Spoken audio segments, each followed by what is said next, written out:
And then I gotta call yesterday. Sure. Hi, my name is Henry Coleman, and we're here with Mr. Ernest Borgnine to do an interview today. And the interviews that the Archive of American Television does are just fabulous, and I urge you to get to see as many as you can. And assisting me today is Jenny Matz. Jenny Matz. And it's January 10th, 2008. And I'd like to say a couple of words that Hank Coleman and I, Henry Coleman and I, are old barter theaterites from Abingdon, Virginia. That's where we first met. And here we are 1,000 years later doing this. Kind of crazy, isn't it, Hank? It is, but it's wonderful. Let's go to work. Okay. Okay. All right. I can say the date again All right. first. The date today is October the 10th, 2008. And it's been a long time, Ernie, for you and me. We've known each other since we were at the Barter Theater, Virginia together. That's right. And for me, that was a great learning time as an actor. And you were already terrific. I remember the play that you did there was just fabulous. We're going to start out with asking you, what was your name at birth? My name at birth was Ernest Borgnine. It seemed that my mother was pretty high on Greek mythology. She was, studying Greek mythology at the time. And she wanted to name me after Hermes, the winged god. And she kept saying in her dialect, her little, what little English she knew at the time, she said, Hermes, Hermes. And the doctor said, Hermes. And so he put down E-R-M-E-S. My father was on a kick because first boy, and everything else. So he named me after a 7-day wonder British general, I think, called Ephron, E-F-F-R-O-N. And the name was Borgnino, B-O-R-G-N-I-N-O. And I had a couple of high society aunts at one time that said, people would say, and what's your name? And they'd tell them the name, Borgnino. Oh, Italian, kind of put the nose up in the air. And they went home one day and they said to the old folks, listen, we're going to change the name. Why, what's wrong with the name? No, just the end of it.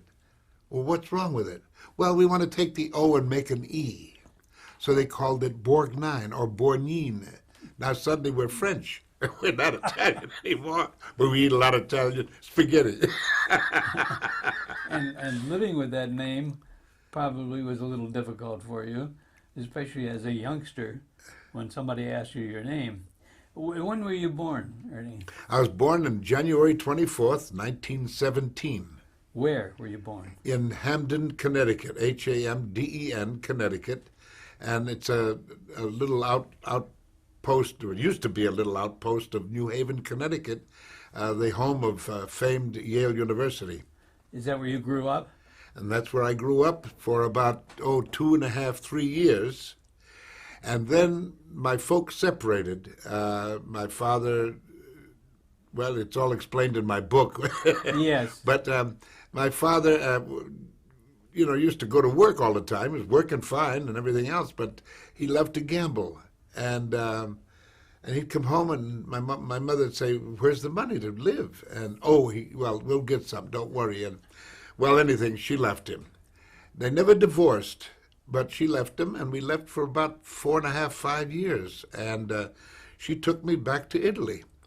And she was a goer, I'll tell you. And she took me back, and we kind of lived pretty well because her father was Count Boselli, B-O-S-E-L-L-I, and he was the financial advisor to Victor Emmanuel, the king. So he had kind of a rank, you know, and was royalty and everything else. I saw him many times on his carriage, you know, going into work in the morning, work, you know. They call it work, with his top hat and cutaway clothes and everything else, and quite the man, you know. And he had a big baronial estate that we enjoyed, and so we lived there for about 4.5, 5 years, I guess, until he passed away, and then suddenly Mussolini stepped in. And when Mussolini stepped in, of course, he took over everything, and that meant that we had to leave the baronial estate, and my mother and grandmother both went to a little town called Carpi, which is just outside of where he had his estate. And I went back there a couple of 3 years ago, and they made me an honorary citizen again. And it was quite wonderful in the fact that I had remembered quite a bit about the town, the little city there.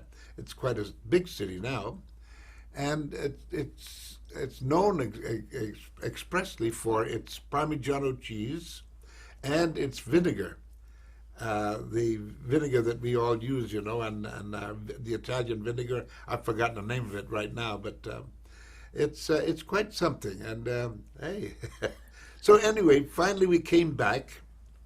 My father kept writing all these times, all these years and all, and we finally decided to go back. And they got back together again. They lived happily ever after, I'm very happy to say. Well, when you say go back to the U.S.? We came back to the United States, yeah. And my sister was born a couple of years later.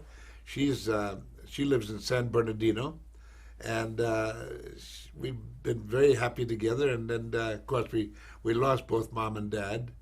But my mother died at quite an early age, about 54. And it was a sad parting for me because she passed away while I was at the Barter Theater. We were actually doing a play. And there was an actor by the name of Larry Gates who, at the end of the show, came back to me and he said, "Ernie," he said, "I'm sorry to tell you, but your mother passed away." I cried for an entire night. And then next morning I got on a train and went home. And I guess I was cried out. But the thing that bothered me the most, believe it or not, funny little things like this, that my mother had said, you know, when I pass away, don't forget to put it. She loved her cream, not ice cream, but just Skim cream. Yeah, you know, out of the bottle, you know, they used to come, and in days of yore, used to have, are we too long? No, no. No? In days of yore, we used to have that cream that came up out of the milk bottle. Remember when it got cold? Yeah. And she used to love that cream. And she said, please put one in there when I die. And I almost came to the point of doing it. And I still kick myself in the behind for not doing it. She would have loved it. What was your mother's name? My mother's name was Anna Boselli, Boselli. Did she work at all while you were Did she work? growing up? Yeah. No, she No. didn't work. She was a housewife and just kept home. Yeah. Are there any traits that you live with now that you think inherited from your parents? I mean, you're not always late or you're looking for food. Gee, I don't know. You know, my mother was, I've often wondered what drove me into show business or why she ever said to me, have you ever thought of becoming an actor? Says, you always like to make a darn fool of yourself in front of people. Why don't you give it a try? And I looked up and I saw that golden light and I said, Mom, that's what I'm going to be. And 10 years later, they're handing me an Oscar. I couldn't believe it. But there was so much in between, you know, that I remember the knuckles of my hand used to be hard as nails from banging on doors, you know, trying to get in, saying, do you have a job for me? And things just kind of happened. And this is what, but I've often thought that I think what my mother wanted most of all in her life, which was frowned on by her family and, of course, royalty over there, is that people of royalty don't go on a stage. And of course they're frowned upon, you know, and all that sort of stuff. So I think she took it out on me. And I remember there were times when I'd write and I'd say, "Oh, Mom, I don't know if I can make it or not." She said, stick with it, because somehow or other you're going to make it. You're going to make it. And, well, the rest, here we are in front of a camera. Did she have any aspirations for acting at all in her lifetime? Oh, I'm sure she had. Yeah. I'm sure she had. She used to take me to La Scala in Milano, you know, to see the opera. We used to go practically every week to the movies, you know, and together. And she'd watch me playing outside as a boy, you know. And I've often thought of that, you know, that this is what she really did, you know, that she took it out on me. What did you want to be when you grew up? Not an actor. No, I wanted to be at least put 20 years in the service. I joined the Navy in 1935 after high school. I was working on a vegetable truck for $3 a week. And, of course, there was depression in those days. And I saw a sign that says, "Join the Navy, see the world." I said, boy, there's a, you know, I can make some money at the same time, send it home, you know. So I joined the Navy, and I was one of 12 that made it out of about 1,200 people that were waiting to go into the service, wanted to get in.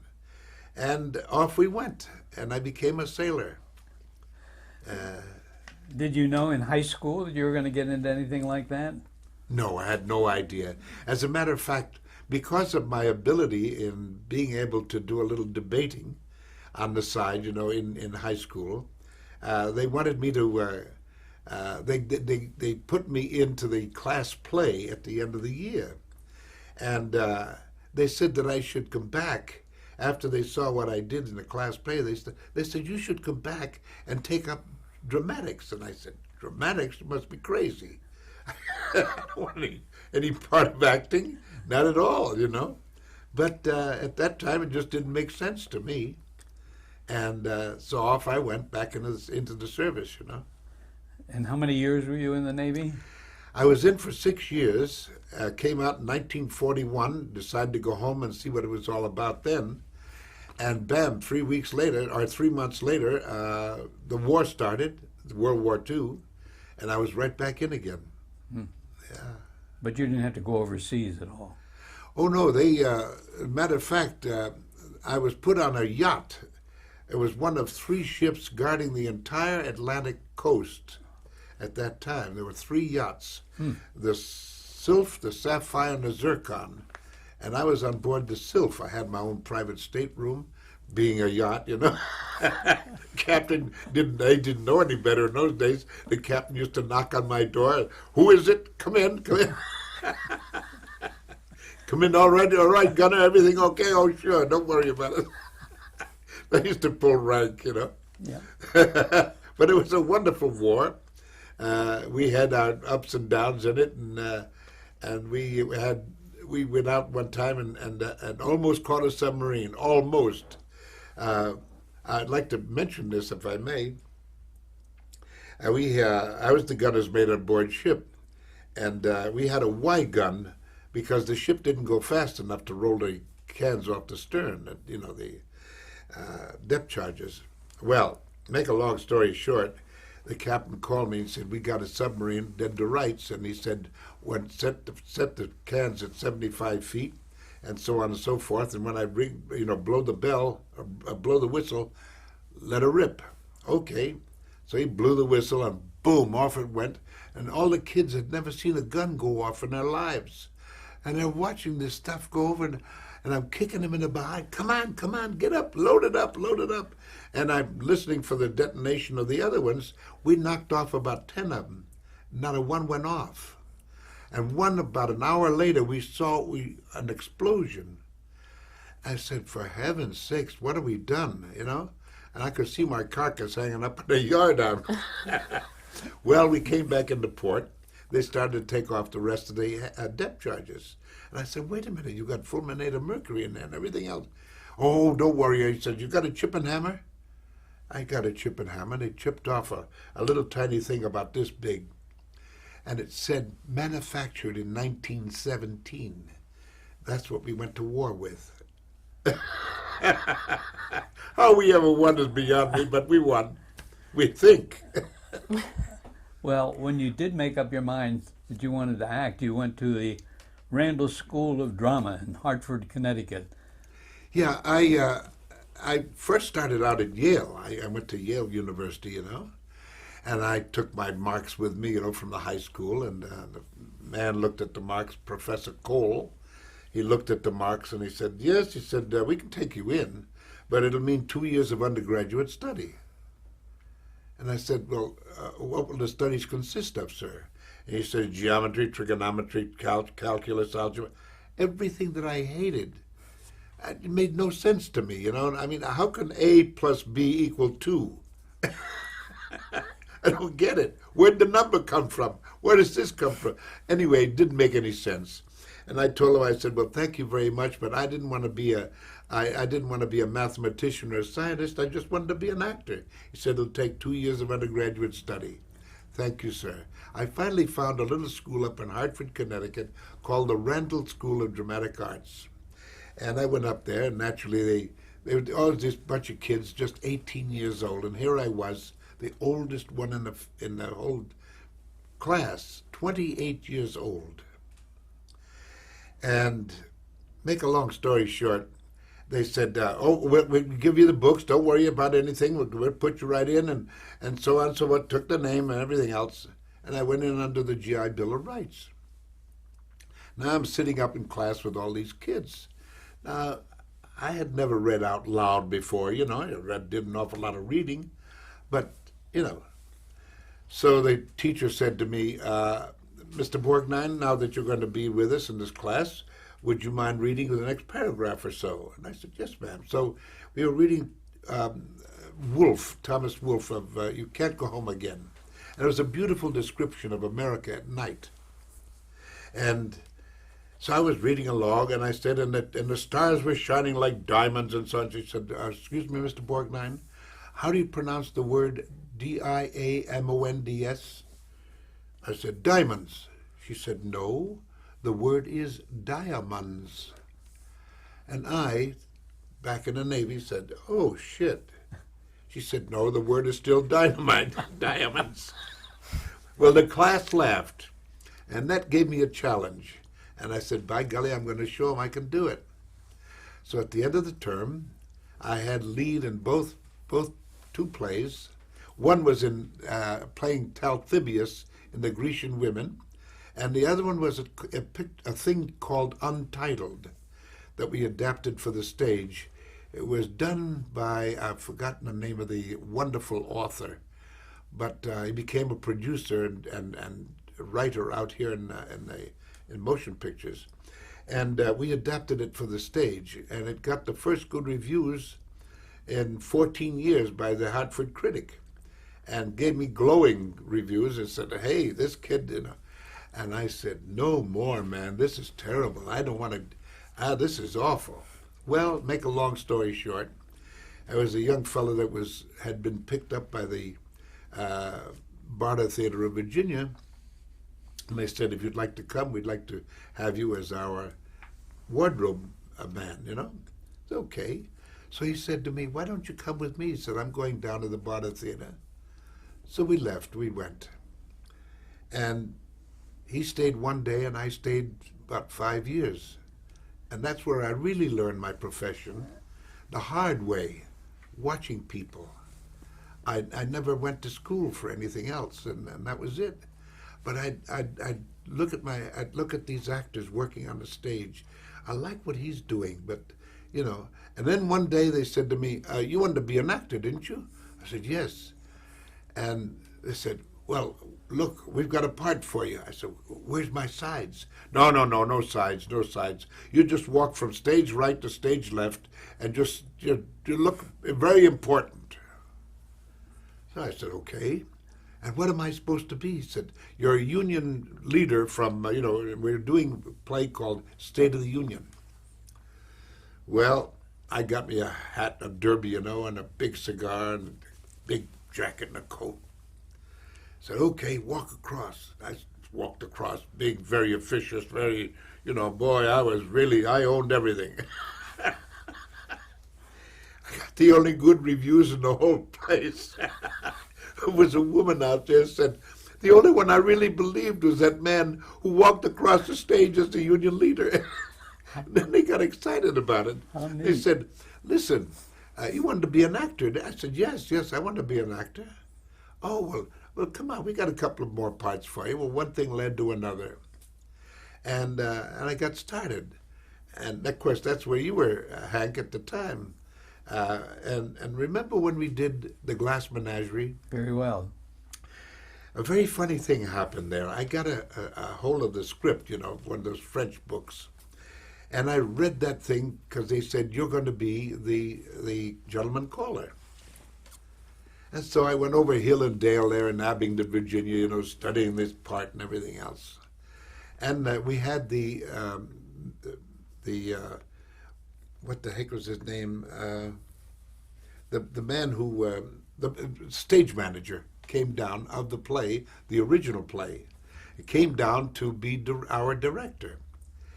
And when the time came to do all this, I knew the play so well that I just put down the thing and I gave him all the ha-has and all.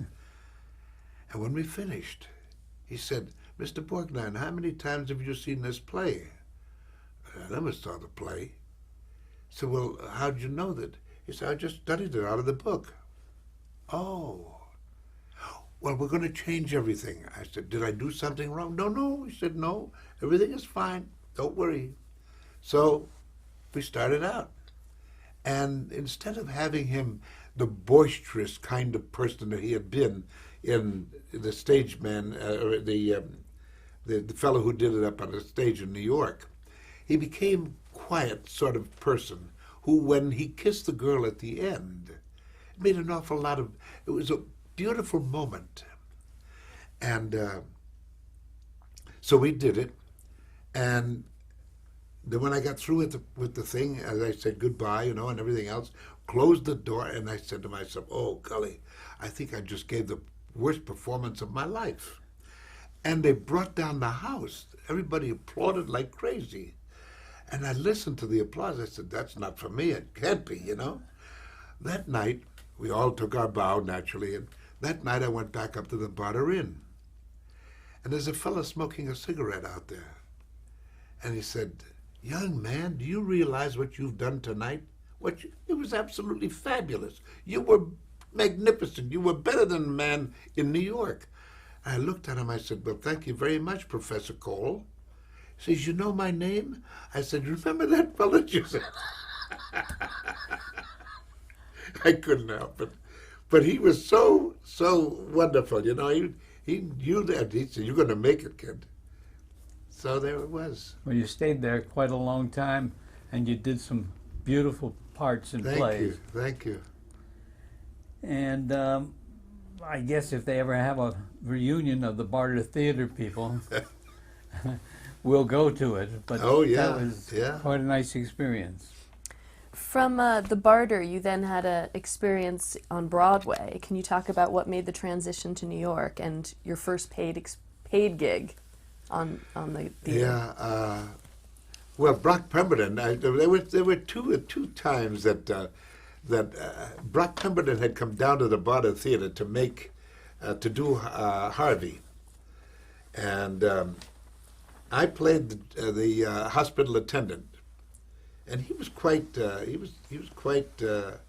taken with me, and he sent his man over to have me, come up to New York and do the show.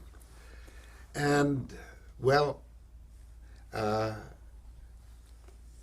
said, well, let me think about it. Can I get you something, Hank? Is there anything? No, I was just looking for the mic here, and I found it. Oh, okay. Of all places. On that lady's breast. Not to worry. So anyway, I told him, I said, please, may I answer you tomorrow, And the fellow says, okay, fine, that'd be very good. So next morning he came up to me and asked me again. He said, you want to come up to New York? He said, we're ready to have you come up and play the thing on Broadway. And I said, I'm sorry, sir, but I can't. What do you mean you can't? How much you making here?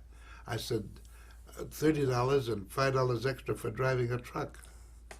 Oh, we're offering you $150 a week. And, you know, you don't have to drive a truck. I said, well, that's very nice, sir, but what's your problem? I said, I'm not ready. He says, you're not ready? I said, I feel, though, as though I'm not ready. He said, we'll keep in touch. If I give you a call next year, would you come? And I said, yes.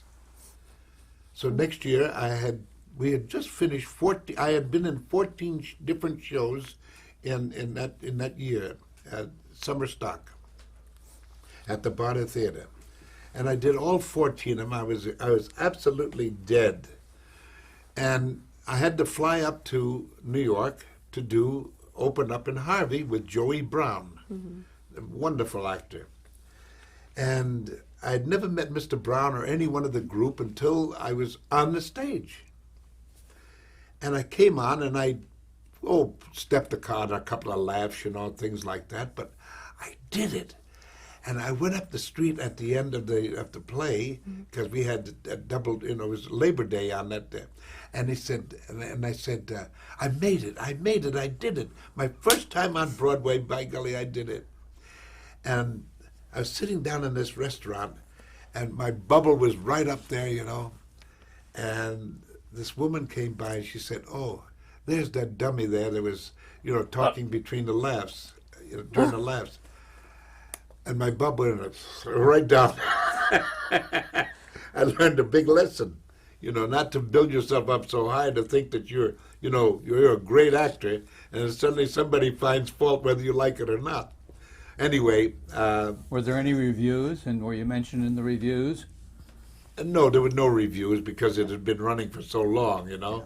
But I was just a newcomer into the show, and that was it. They didn't know me from Adam. But there was one thing I did tell Joey Brown, though.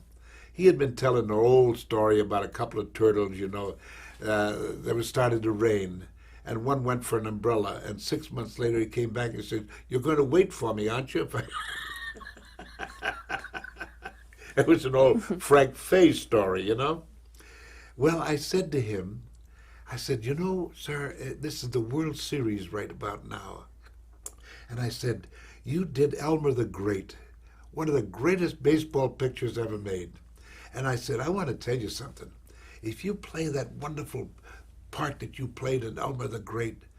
So what's the matter? Don't you like my turtle story? I said, no, it's great, sir. It's great. But, you know, people identify you with that Elmer the Great. He said, well, I'll think about it. You know, he was rather abrupt, but good-natured soul. Well, he went on that night, he says, and instead of telling my story about the turtle, he said, I thought I'd do my little Elmer the Great thing.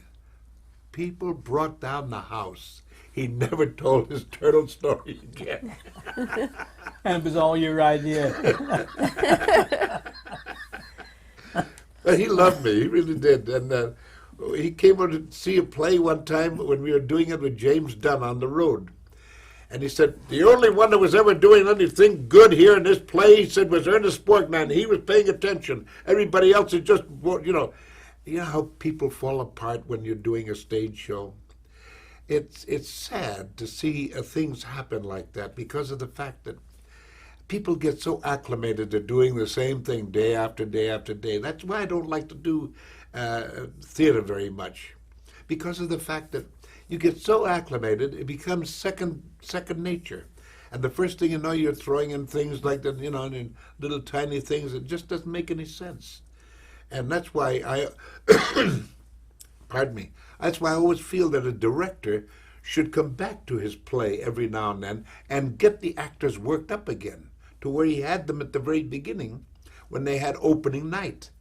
And this is what makes acting alive. But after a while, you see these, you know, oh yes, they're reciting lines, period. And it becomes sad because people pay good money to see these people and, you know, this play. And it doesn't pay it doesn't pay to see if you're going to have somebody falling asleep on a stage, you know? Did you discover that at the Barter Theater or later? No, in my own travels and everything else, doing stage work, you know, here, there, and everywhere, and traveling with Joey Brown and with James Dunn and also with Helen Hayes, and then I did years and years later. I did a one-man show where I forced myself to put myself into that position of being able to commit myself to that play again, you know what I mean? Because every night is doing the same thing, and it became so boring, so tiresome. That's why I love motion pictures or television. Now, live television. At that time was just, you know, it was really something to work at. But to go over and over in those plays, it just didn't make sense to me, you know?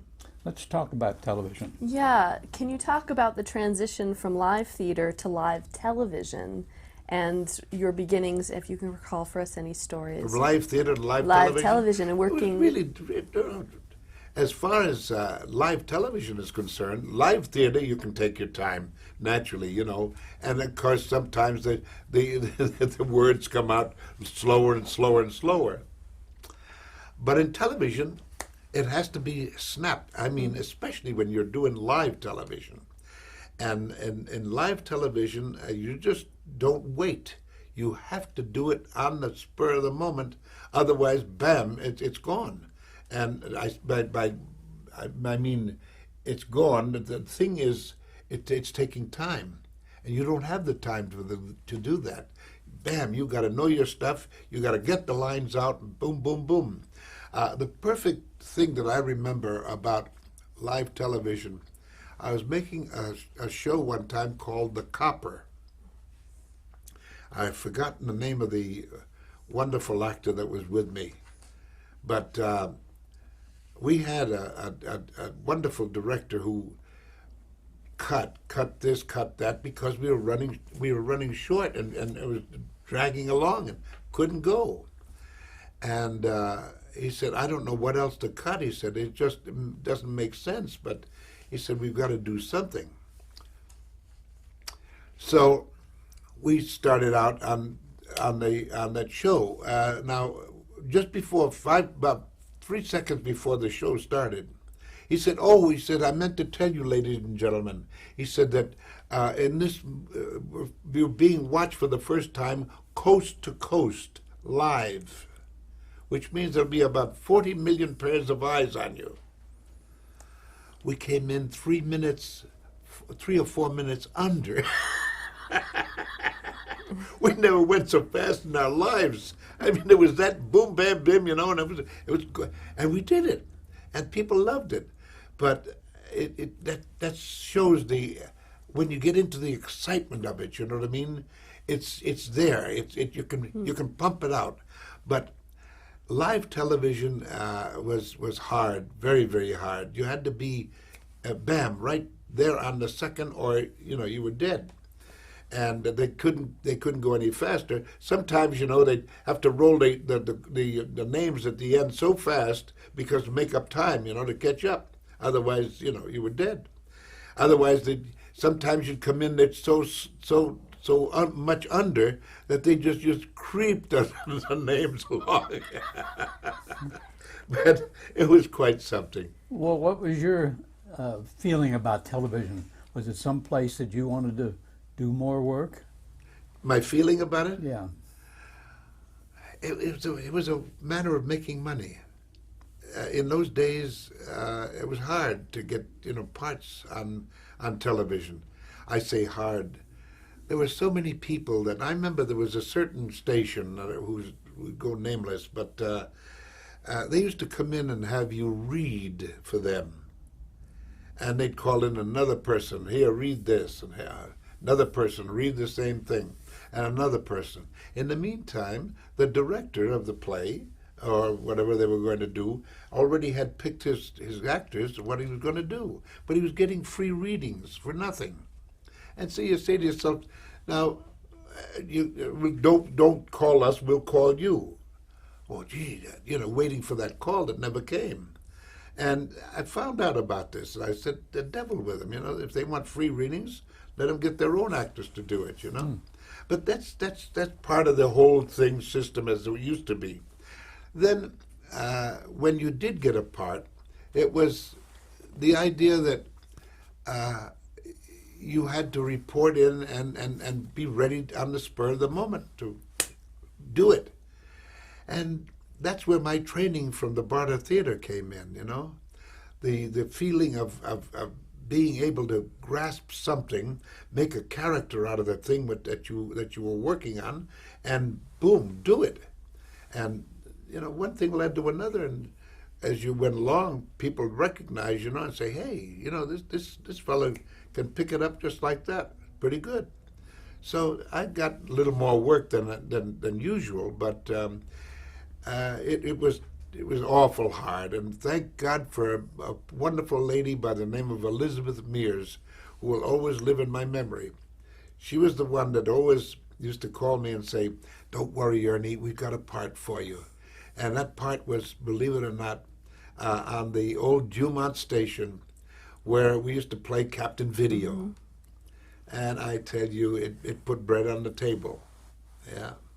Can you recall anything about that show and some of the actors, Don Hastings and Al Hodge, people that you worked with? Don Hastings, I worked later on with his brother, Bob Hastings, in McHale's Navy.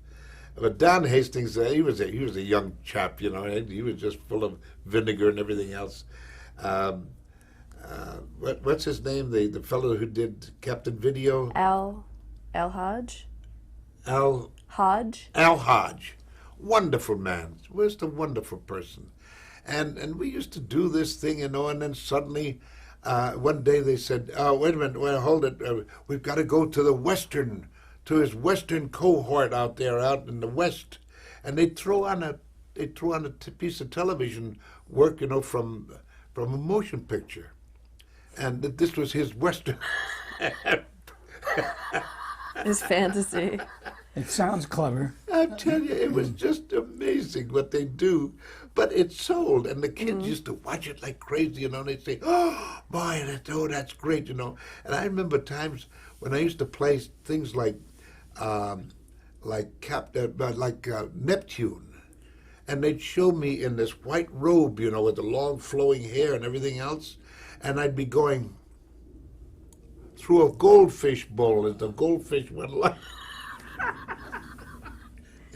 Hey, man, it was work. It's a part of growing up. Part of growing up. That's right. And the roles you were being cast for during this time was the nemesis, or kind of were you being typecast in a certain way, or can you describe the roles you were playing? I don't know about typecast. No, I thought that those things that we did weren't really typecast. They were just, here's a job, I didn't get typecast until I got out in motion pictures, and that's when they really started to typecast me. Yeah. Yeah. We'll get to that in a minute. I wonder, before we leave the early live television days, if you could talk about working with Delbert Mann. Delbert Mann? Delbert Mann. Delbert was the kind of person, I met him through another director. I've forgotten that wonderful director's name. It's in my book, but he was a wonderful director, and he told Delbert Mann about me. So Delbert called me in, and said, I'd like you to, we're going to work together, and so, fine, sir. And I suddenly found a teacher. This man came from North Carolina, and he was part of a most wonderful group of people, and writers, directors and stuff. But Delbert Mann was a teacher, and without really, what was I saying?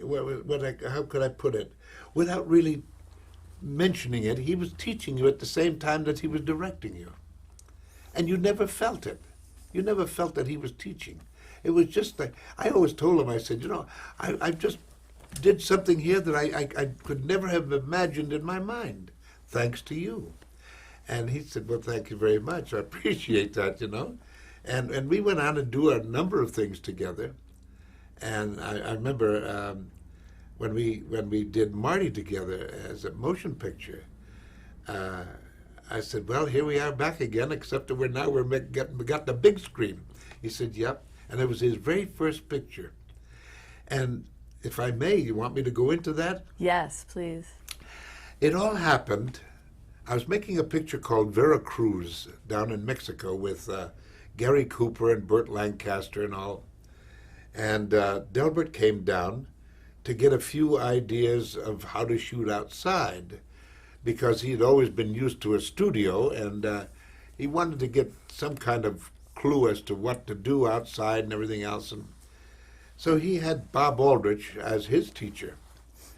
And Bob Aldrich said, you're going to do this picture. He said, would you mind very much if I look at the script of Marty?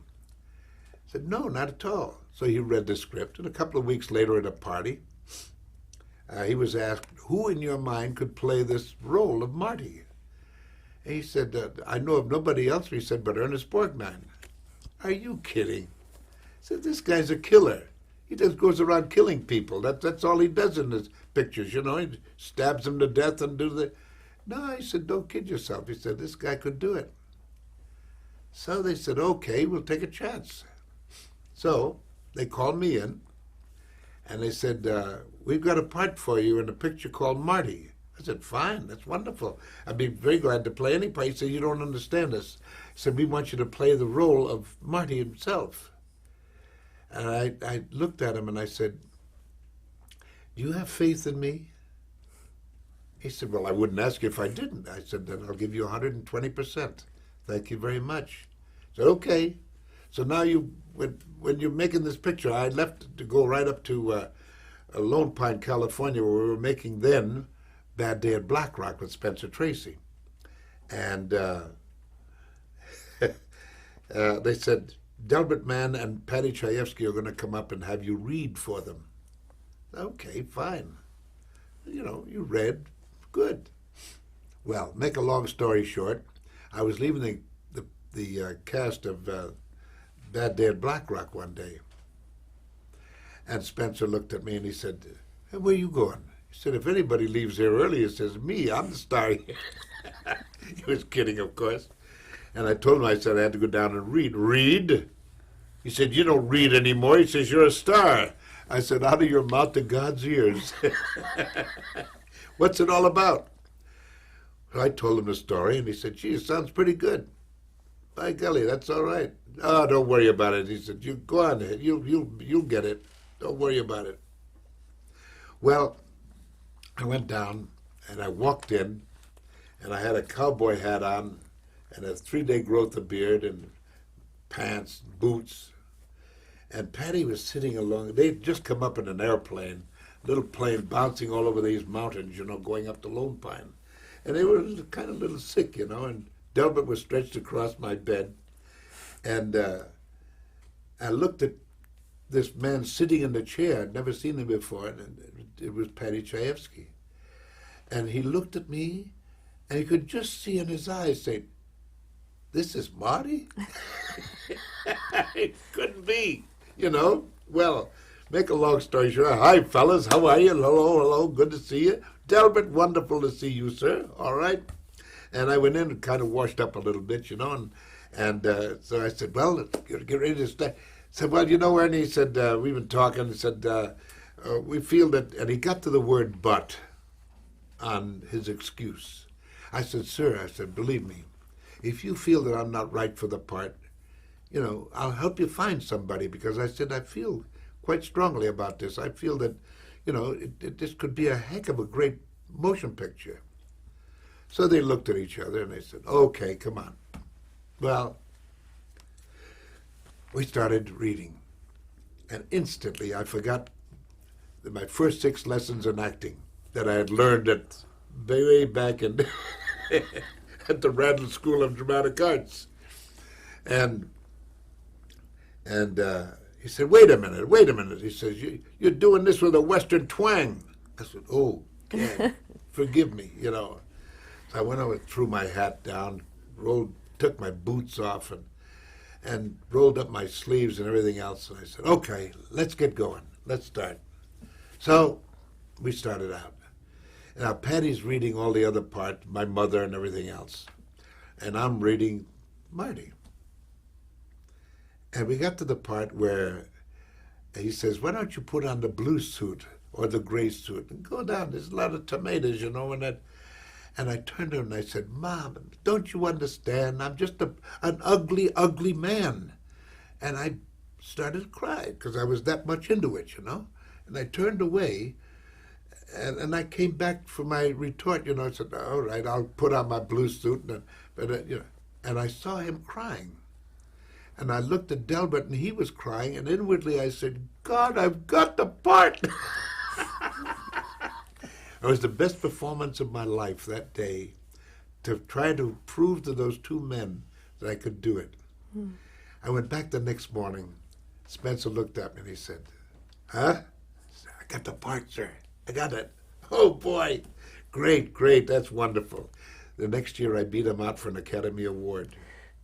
Amazing. That's wonderful. Now, had you been aware of the television version with Rod Steiger of Marty? I had, yes, and but I never paid any attention to it. And they asked me if I wanted to see it, and I said no. I'll give my own rendition. I don't care to see anybody else's work. You know, I feel that, you know, if you're going to do something, you do it on your own, and this is what counts. You bring your spirit, you bring everything into it that belongs to you, not to the other man, the other man. That's why I kind of feel about pictures today, these remakes. You don't find the same thing anymore. Besides one thing, in my day we didn't have those computers. Now they've got computers. And, you know, everything comes alive under computing services there. And the first thing you know, you see all kinds of things happening that you had no imagination whatsoever that would ever happen in real life, you know. And this kind of takes away from it, from the joy of really seeing an old-time motion picture. No matter how bad it is, they're playing it honestly, and they're giving it to you as best they can. And, you know, it's wonderful to watch because, especially on the old Turner channels, because it's wonderful. You see these wonderful old actors, that way they used to work, honestly. Today, they look at the written word on the outside, and they just say the written word, and that was it. And they're kids too. They don't. And they're kids too. Yeah. That's right. They're not really grown-up people that know what love and life is all about. This is the most important thing in life, is knowing what life, as an actor, you're supposed to know what life and love is all about. There's so much to life, so much to bringing forth something in yourself that you have experienced or have had an experience or are thinking of an experience or are willing to experience, something that you could bring to this theater, to this picture. And this is what makes an actor, I feel. It's what you have here and what you have here that counts. And it's not just reading things off of a thing that some writer has written for you. You make the writer's words your own, besides thinking, am I living those words as well? That's what counts. Do you think at all that entering the profession later in life, you said you were 28 when you first, went Yes. to acting school, did that give you some kind of advantage? maybe? No. There are some actors. Look at that wonderful actor that we had, James Dean. You know, sure he did a lot of crazy looking things, but the things that he brought, Marlon Brando in his heyday was absolutely marvelous, just wonderful, because of what he could do with a look, with a turn of the head, because he knew exactly what he wanted to do, and he had thought it all out. That's when he was young. As he got older, hey, the applause was still there, but But what you're talking about is an original way of thinking about the role that you're playing. every role that you play in, it's I've read there in one of the things that they said, well, how do you prepare? Well, you prepare by reading the script. First of all, you got to wonder, have I done this before? Or do I want to do it again? But if you get the chance, and you're reading the script, now I find one thing as I've grown older, if the script really interests me, I will read the whole thing. If I fall asleep during the reading of it, I'm sorry, it just doesn't hold my attention, and I just have to turn it away, because I'll finish it after a fashion, but I won't really be that interested in it because it didn't hold my interest, my attention. But if it does hold your attention, as you're reading along, in your mind, you're evaluating the whole thing. Now, how can I see myself in this character? And how do I see that? And suddenly, there's a light that starts to shine. You say, yeah, well, wait a minute, I know what I can do. I don't even have to wear a beard for this. No, I know I can. But I'll tell you, I feel that by golly, I know I can do this thing. And I'll give it that kind of a twist at the end and make it feel. This is what all starts to come out as you're reading the script. And so when you would, and as you embellish and then work on it and think it out, you come up with a character. And people say, well, how can you come up with a character so fast? Because you not only see it here in print, but maybe you've met somebody that's just like that. Well, I have a perfect thing for you.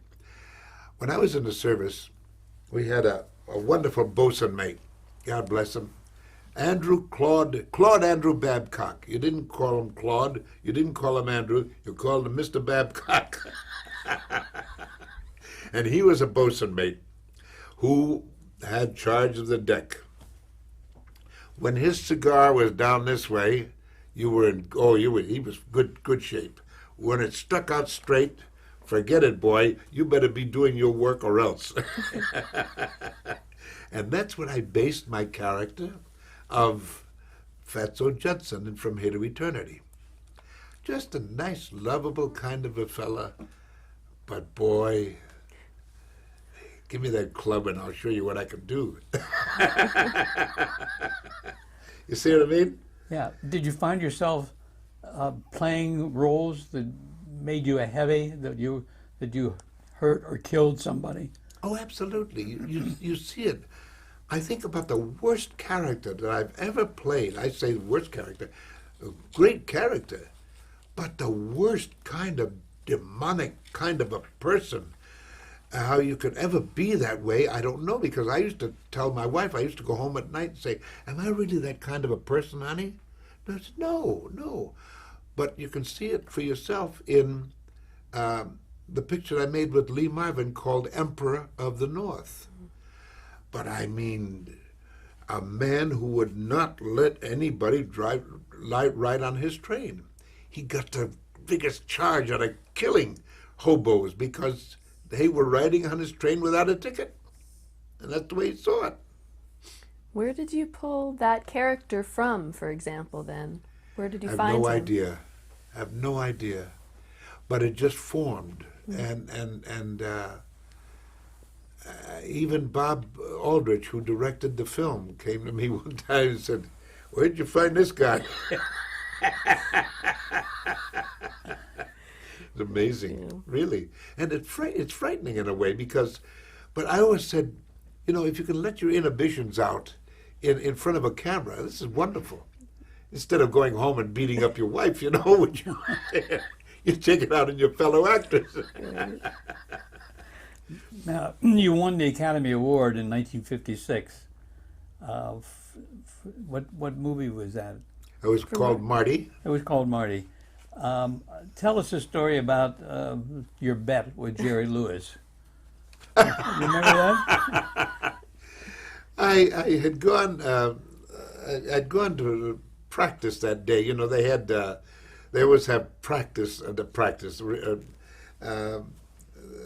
go up there and you're going to arrive at this moment. You're arriving at that moment. You're doing this. You're doing that. And would you mind coming up and accepting it this way? Maybe if you win. Okay, fine. So I've been there, and Jerry Lewis said to me, he said, you know, you're going to win this thing. I said, nah. I said, are you kidding? He said, I'll bet you $1.98.